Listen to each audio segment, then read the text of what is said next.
And we are live again, another Tuesday with my great friend Larry Johnson. Larry, how are you doing, man? Man, what's the time is flying by. I thought it was, just December, New Year's, and all. Boom, here we are, end of February, and you're still in Brazil, huh? Yeah, Italy taking misses you.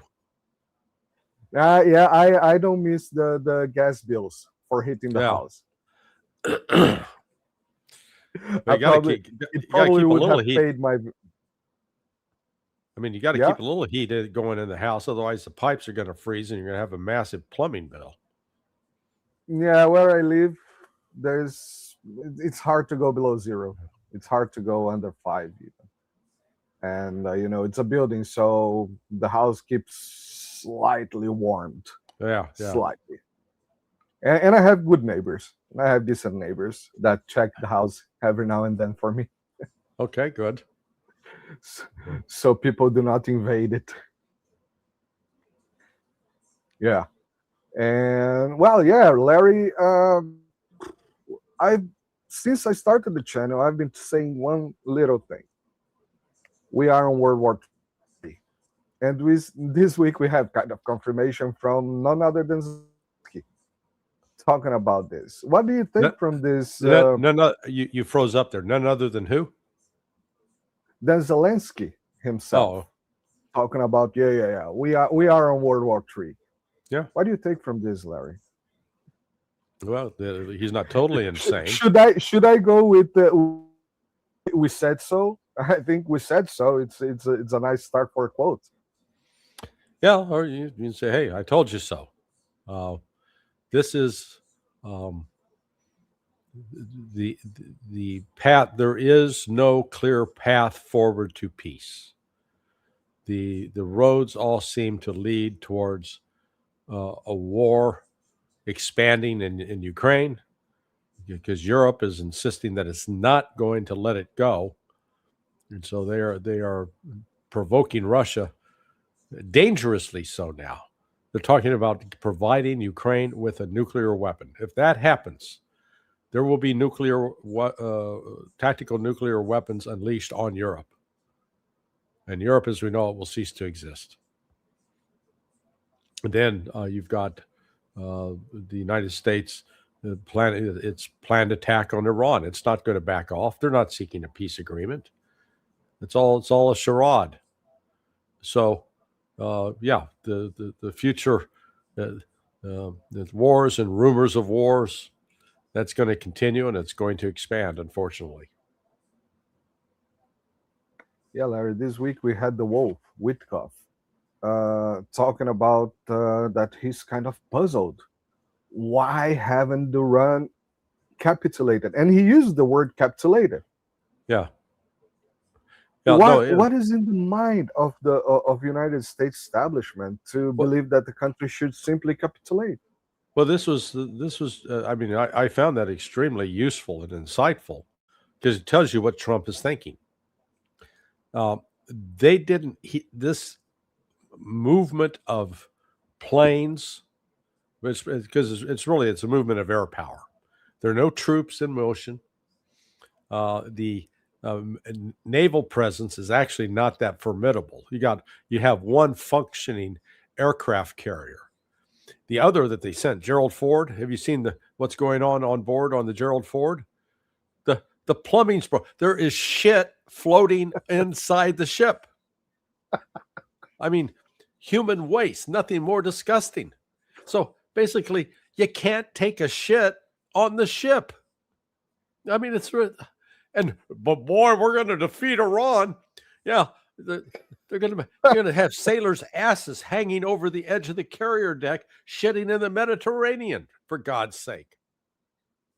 And so, forget about the naval power. So they've moved all these air assets. Now, here's what doesn't make sense. They've moved a third of the F-35s in the air. The Air Force has like 20. It's estimated to 21 to 24 squadrons. Each squadron is supposed to have 24 F-35s. 7 of those squadrons, at least, have been deployed now to Jordan and to King Sultan Air Base in Saudi Arabia. Okay. The distance, and hang on, let me just double check. I want to see what the distance is from Prince Sultan Air Base in Saudi Arabia to Tehran. What do you know offhand what that distance is?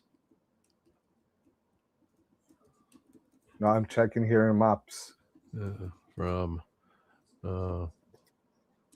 Prince Sultan Air Base in Saudi Arabia to Tehran.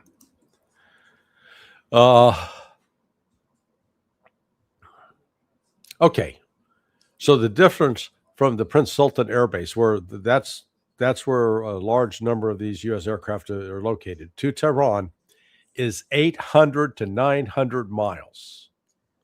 Okay, yep. The combat radius of the F-35 means it can fly out and then fly back without having to refuel. That combat radius is 600 miles. In other words, it can fly 300 miles towards Iran, then it has to turn around and come back if it hopes to be able to not run out of fuel.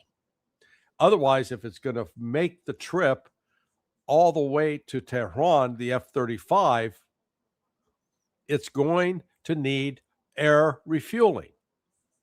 Well, that means you got to bring in air tankers over the territory of Iran. Iran will shoot them down. We've been told in the past that Israeli F-35s were flying into Iran. No, they weren't. I mean, this right here, the distance limitations on it prove it.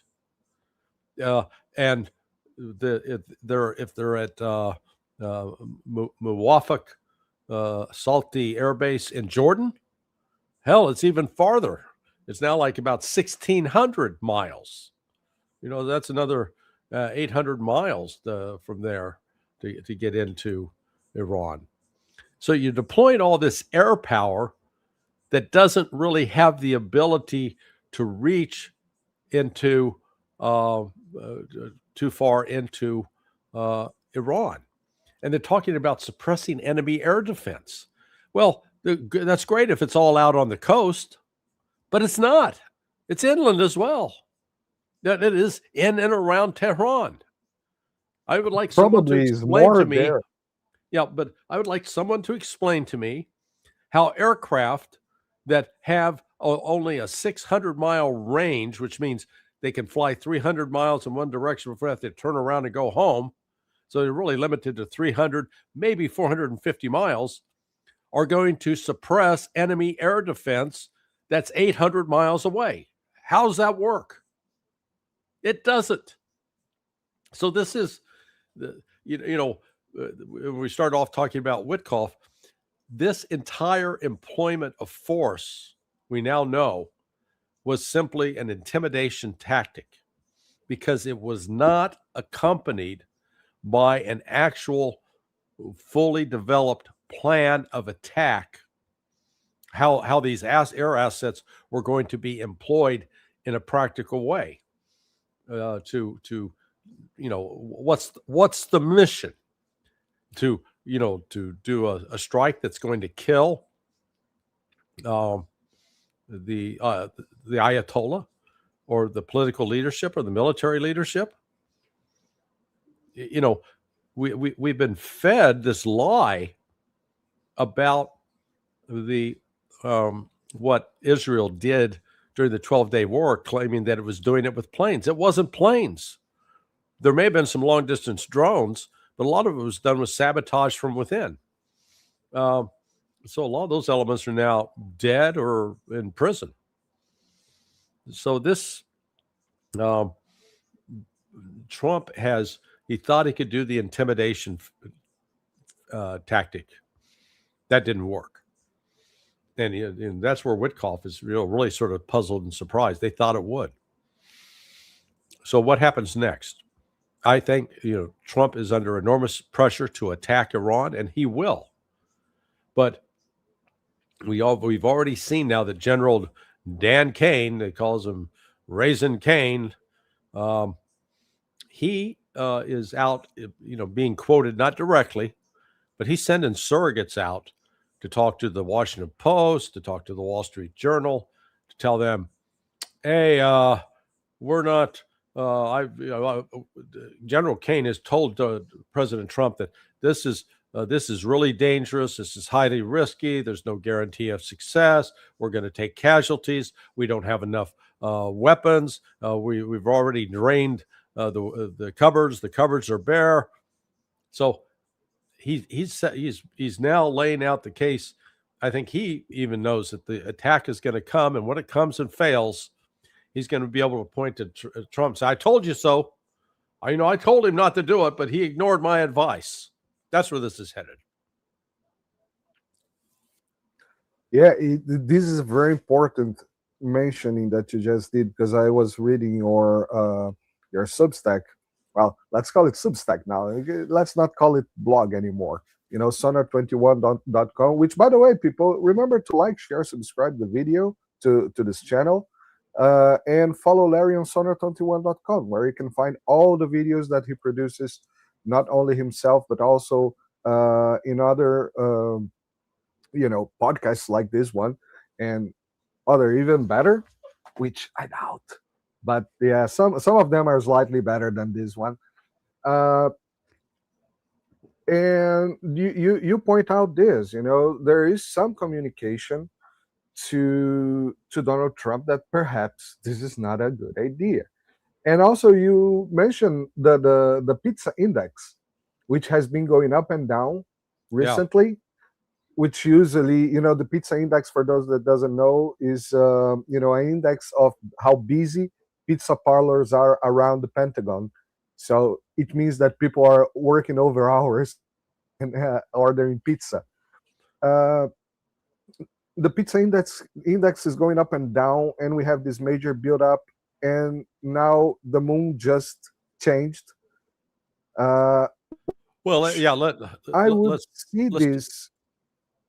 Let's deal with the moon issue. Okay, so Air Force planners they've got in the habit of planning combat missions under the cover of darkness. They want cover of darkness if they can do so. Now,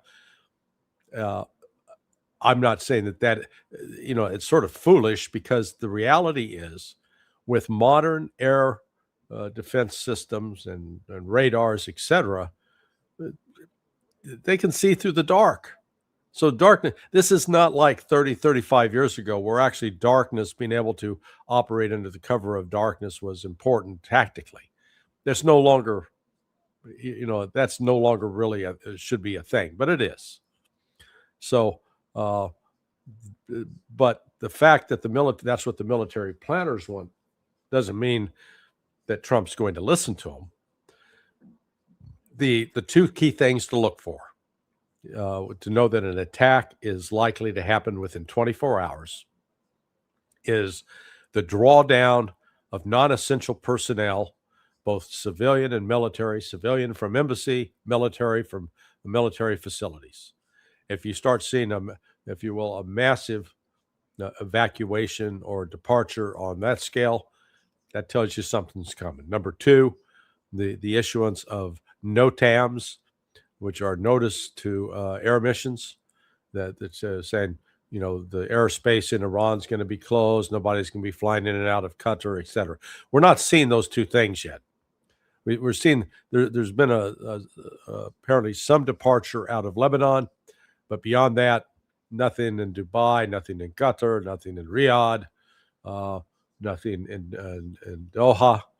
So until we start seeing that, I'd say the attack is not imminent. However, Trump is under enormous pressure to do so. He's also getting pressure from the likes of J.D. Vance and Tulsi Gabbard not to do it. Reported that Tucker Carlson went to the White House yesterday to warn Trump not to do it. But, we'll we'll see what he does. Yeah, that was about my question. Do you think that there are probably some? God bless you. Excuse me. Do you think that no at all? Do you think there is probably some military, high rank struggles, and you have like this General King, just shooting out "I told you so's," and there are probably others that are very interested in the military action. I would see this, an indication that the pizza index is going up and down, So people go to work and then they say, no, no, no, hold on. Well, then they go again and they go, hold on. The reason, the reason for the pizza index, and it doesn't just apply to the Pentagon. It also, they've been monitoring the pizza joints that are on Del Mabry Road in Tampa, just outside of MacDill Air Force Base. They set up a week ago Friday the CAT, the Crisis Action Team. So you have an operations center and it becomes a crisis action team where it's 24/7. So it's always staffed. I think they're going like 7 in the morning to 7 p.m. at night, 0700 to 1900 hours every day, and then from 1900 to 0700. You've got every Army, Navy, Air Force, Marine Corps is represented there. You've got the intelligence, INSCOM, Defense Intelligence Agency, Central Intelligence Agency is represented there as well. National Security Agency, which provides signal intelligence. So you've got an intelligence sector, you got a sector that deals with logistics, you got a sector that deals with plans and operations. So it is to monitor what's going on real time, to make sure that the assets that have been ordered to move to the area are moving, to deliver orders from the president. So that's been underway since a week ago Friday. It's not the kind of thing you can sustain over a long period of time, because then it really puts stress and strain on the personnel that are staffing it, because you've gone from a normal 8-hour day to you got 12 on, 12 off, and they've and particularly the night shift guys, they have it the worst, because you have to you get off in the morning and you try to get some sleep during daylight, and then you're back at work at 7 p.m. So that's sort of the behind the scenes activity. But this, right now, we've got a loaded gun. We've got the hammer cocked back, ready to fire. All we got to do is the order's got to come down to fire. And so far, Trump has not issued that order. Do you think that he could be waiting for his speech on the national, what's it called? Oh, the State of the Union, which is tonight. The State of the Union. No, yeah, exactly. He's not. I'm not sure that. That may have played a role in not attacking prior to this, but again, the reason in looking back, and I should have said this, when this whole deployment started, the fact that you've not had the NOTAMs and you've not had the departure personnel means there is no attack ready to happen. So with the timing, he's now said 10 days. Maybe he'll give them 10 days. Maybe he'll give them less. But he's not going to launch that attack without the NOTAMs and without drawing down as non-essential personnel from embassies, particularly in Baghdad, because Ali Sistani, the Ayatollah in Baghdad, as well as Muqtada al-Sadr, they've all made claims that if Iran is attacked, they're going to go after U.S. targets. That means they'll go after the U.S. embassy. Exactly. Larry, you made a fantastic video that you just shared today or yesterday. Yeah, with last us. night. Last night, exactly. Talking about the lies about Iran that Western media and, well, whoever more has been feeding the West. I will, invite everybody to watch this video, fantastic video produced on Counter Currents channel, which is Larry's basically podcast as well, where he also produced. Well, he mostly produced his own videos, but also great interviews with fantastic people there. Uh, Larry, tell us about these lies that we've been fed for so long. Because what I see is everywhere. I'm in Brazil right now, also in Italy. When I live there, I see people are completely moronic about Asia, West Asia, well, around the world. People just buy bullshit, daily bullshit. Please tell us a little bit about these lies and the actual situations. Yeah, well, it's the three lies are: one, that Iran is the number one sponsor of terrorism in the world. Not true. Absolutely not true. And the fact, and it goes back even to the founding of Iran in 1979. Since 1979, over 80% of the terrorist attacks in the world have been carried out by Sunni groups that are funded by Gulf Arabs like the Saudis, the Qataris, the Emiratis, and the Kuwaitis. And overwhelming. Number two, that the proxies, the countries, particularly Hamas and Hezbollah, that are accused of being major terrorist organizations, they are not. The Israeli Foreign Ministry has recorded every attack by Palestinians against Israelis or foreign visitors to Israel since August of 2000. What that database shows, they didn't organize it. They just list by year what happened. I went through and put it into order. 672 terrorist attacks over a 25-year period. Of those 672, only 105 were attributed to Hamas. 5 were attributed to Hezbollah. So not even the number of actual attacks correspond to the wild claims that Hamas and Hezbollah are these bloodthirsty terrorist organizations. The number of dead Israelis at the hands of Hezbollah is fewer than 800 over that time period. So that's the first big. Those are the first two big lies, and the last big lie is this false story is being pushed that there is enormous opposition, overwhelming opposition to the rule of the mullahs. 80% of the people want the Ayatollah to go. Well, that's based upon a poll that was produced by a business based in the Netherlands called Gaman, and Siphon VPN in Canada. Well, it turns out those two have been funded indirectly, but funded nonetheless by the U.S. government through National Endowment for Democracy and by USAID.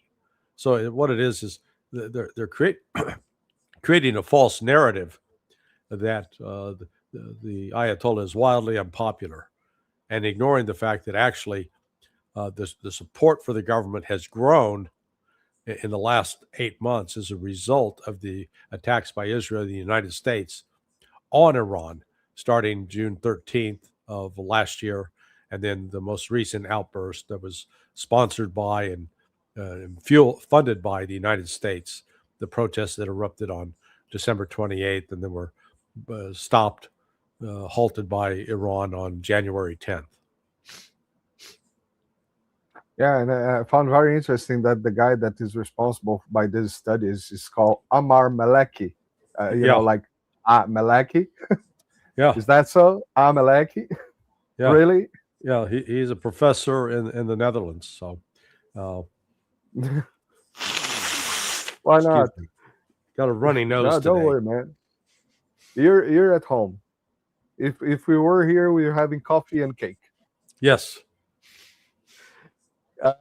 Larry, I want to get out of Iran's situation, but I think it's the point of interest at the moment.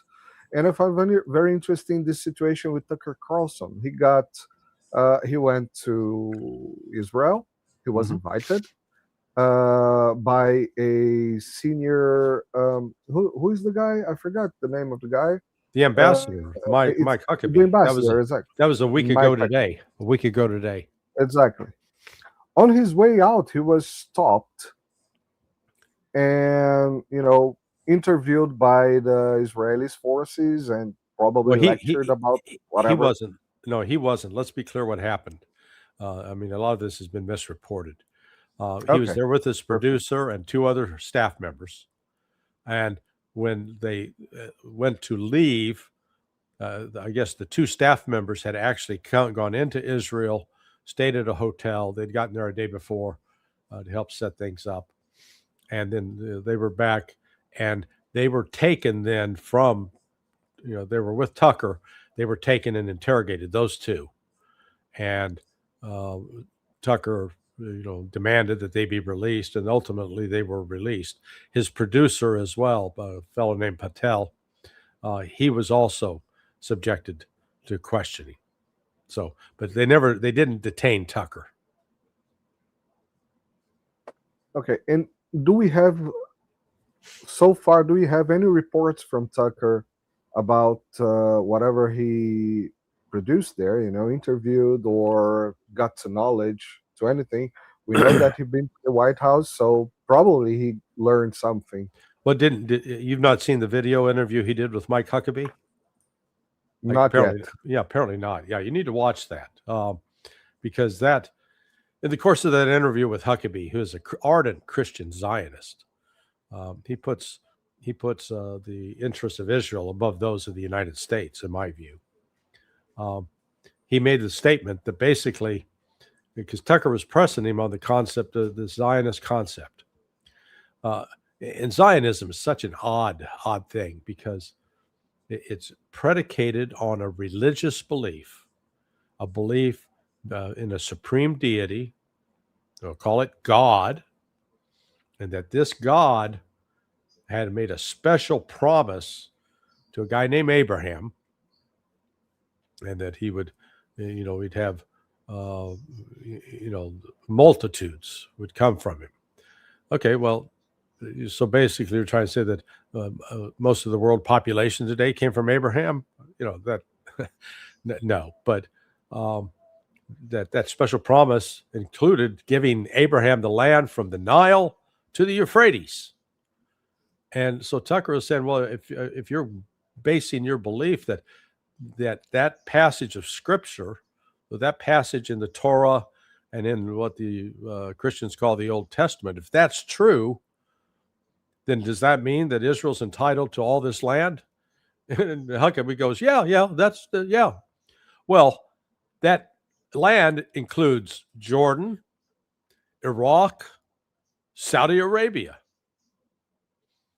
So within 24 hours of him saying that, the Gulf Arabs, or every single country in what we'll call the Middle East, West Asia, wrote a furious message to Donald Trump.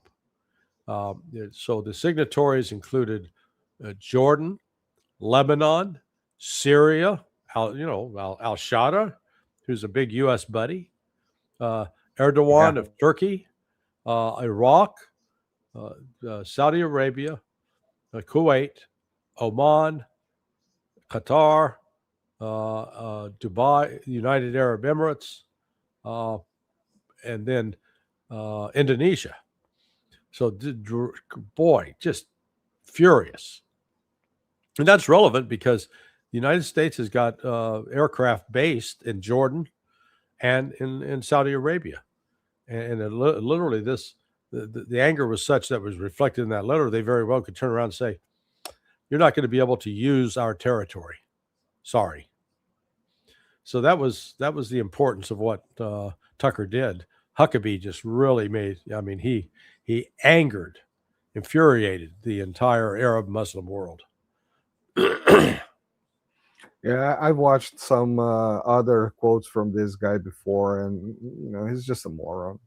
He's a crazy moron, crazy moron with some power. That's extremely dangerous person. No, he's a religious fanatic and has adopted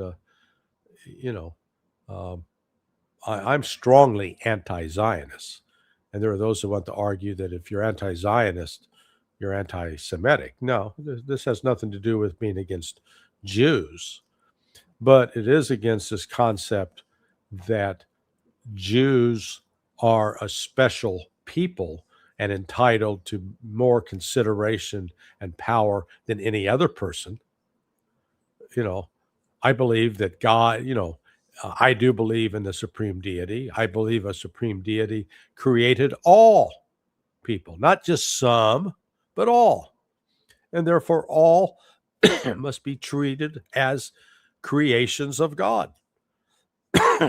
But this Zionism it's just a form of ethno-supremacy, no different from Nazism or any other ism where you select people based upon either racial characteristics or ideological characteristics and to the exclusion of all others.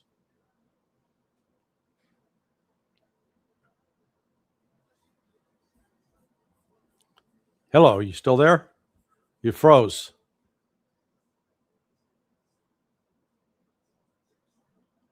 Marcelo, come back. Yeah, there you are. Yeah, I'm back. Yeah. Did I mention that the internet sucks here? Yeah. Anytime in my life? Yeah. Okay. Yeah. Sorry about that, man. Even with StreamYard, you see, I'm giving this duck his opportunity to shine, and internet sucks. Yep. Yep. Man. Okay, let's move. I'm pretty sure you described the Zionist sentiment, because I know Right. it's always good to listen to that. And I know a guy with a mustache some time ago that had some type of sentiment that is very, very like this. The superiority of a race or whatever. So let's. I would like to move to Mexico, dude. The hell is going on there just near you? Yeah, you don't want to move to Mexico, man. It's too dangerous right now. We can talk about. We can talk about it, but no me voy. No me voy. I'm gonna tell you a quick story that there's a TV show, very old TV show called El Chavo. Which was made in Mexico, and it was extremely popular during my youth here in Brazil. It was about a poor boy and a villa, a place where people live. It was nice. It was very ingenious and funny and stuff like that. So there's this episode in Acapulco, in a very good hotel in Acapulco for the time. And when I got married, we wanted to go to our honeymoon in Acapulco, but it was even cheaper than what we did here in Brazil. But we end up saying, we won't have enough time, and perhaps in another opportunity. Later on, we met some Mexicans. We have Mexican friends from Acapulco, and they said, "Dude, that place is a war zone. Forget about it. No, don't go there." And now we're having this, breaking out of a war zone again in Mexico, a cartel war zone. Do you think this has anything related to United States willing to intervene in Mexico somehow? No. The United States is trying to control and trying to wield influence, and Sheinbaum has, proven herself to be a whore. Doing what the U.S. tells her to do.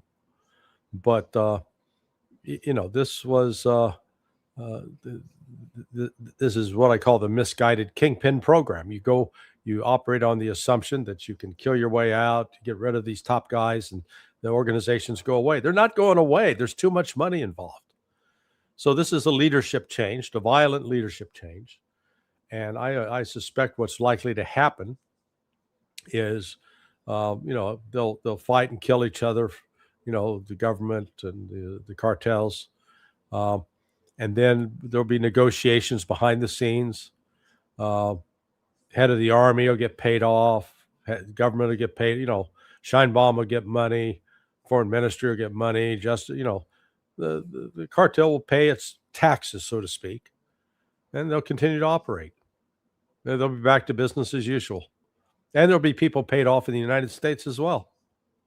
They've got this all wrong, thinking all we've got to do is deal with the leaders. Don't deal. If you take the money, go after the money. And now I'm freezing. But go after the money, and you'll take care of, you'll end the drug trade. Because that's what this is all about. It's low cost of goods sold. It's cheap to produce. Man, no overhead and enormously profitable. Until you cut off the money, this is going to continue, and it will not stop. Yeah, that's. But is this any worrisome to the United States at some level? Now talking about the other way around, because now there's a war exploding there. A drug war exploding there. So do you think this could cause mass migrations and, more going into the country to finance the war? The United States should be concerned about it, but we're not up to this point. We've strengthened the border, so cutting the ability of people, even if they show up on the other side, they're not getting through. But look, this drug war has been going on in Mexico for good 25 years. So it's not, it's not going away anytime soon. I said it's about the money. There's too much money at play here, which is, we think it's a good God. No, actually, I take that back. It's been going on 40 years. At least 40 years. Yeah, go back to Kiki Camarena when, he was kidnapped and murdered. Yeah, so it's 40 years. So it's just like we need to stop kidding ourselves. Yeah, I remember all the wars, the news when I was very young. So yeah, it's probably about 40 years, give or take.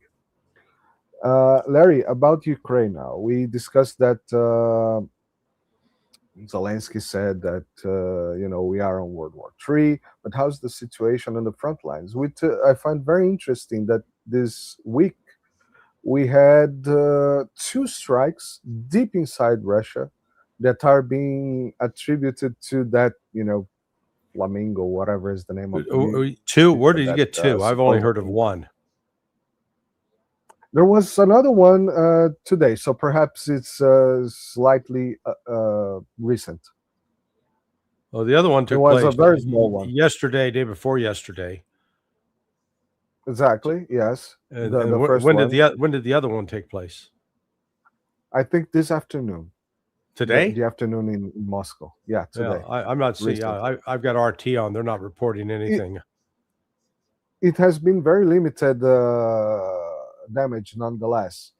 But how do you take this? This do you believe that this is really this Flamingo stuff going all the way to Russia? Whatever it is, it's been done with the assistance of the Brits and the Americans, and so it's now we're going to see if Russia is going to react and strike outside of Ukraine, strike at the UK, strike at the United States. I think they'll probably shy away from hitting the United States for now, but I wouldn't be surprised to see them launch a strike with an Oreshnik on a factory in the UK. I think Russia would be well within its rights to do that, or to specifically continue. They've been targeting British officers that have been operating inside Ukraine and killing them, according to one channel, is called Boriskman. But I've seen no other corroboration of that. So I don't know if it's just if he's telling a story or if it's the actual truth. We also saw that there was some kind of counteroffensive from Ukraine. Well, but Ukraine actually happening? No, that's Ukraine propaganda channel. They're not. They're Ukraine is retreating. They're not advancing. Perhaps they are advancing backwards. Who knows? Yeah, well, they said. Tell us that. That's retreating. Yeah, man, I think we have gone pretty nice 45 minutes, and I know you're extremely busy today. I think I'm going to end our conversation now. Do you think there's anything worth mentioning? I always ask that because perhaps I forgot about something. No. I think we've covered the highlights here. We'll see. Like I said, let's see what happens. Some are predicting that Trump's going to attack Iran after the State of the Union. I don't think so now. At least we haven't seen, like I said, the precursors. When we see those precursors, no TAMs, embassy evacuations, then we'll know something's afoot. Until we see that, nothing's going to happen. Yeah, I'm going to finish with a quote that I finally found, which is a quote attributed to General Yuri Danilov, chief of operation of Russian General Staff before World War I. And the quote is, "The Tsar sincerely desired peace, but he did not understand that the forces already set in motion were beyond his control." So I have a sequence of programs, not too many, I should do more, that are called, what's it called?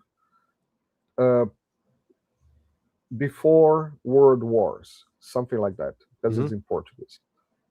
Before World War. So I basically tried to call people to analyze what was the situation in their regions, France, Poland, before the wars have started, because we give that are not real triggers. The war was already there. When we look at this, fires exploding everywhere, it really looks to me that we are already on the state of non-kinetic world war. Well, yeah, we should be. We're in a de facto world war. It's just the fighting hasn't yet spread globally in a way that the United States is suffering consequences, or Europe. But I'm afraid that day will come. Yeah, or at least not too perceptive consequences. Yeah. Consequences are happening. Yeah. Unfortunately, people are not willing to understand those. So, Larry, thank you very much once again, my good friend. I would like to remind everybody to follow Larry on sonar21.com and on Countercurrents and everywhere where he appears, which you're going to find on sonar21.com, his amazing Substack, where basically every day he posts some amazing articles. And like, share, subscribe to these channels, the Press of Mass Destruction and Countercurrents. And let's see you next week. Thank you very much, my good friend. Hit that like and subscribe button. All right. Thanks. Take care, Marcelo. Ciao. Take care. Bye-bye.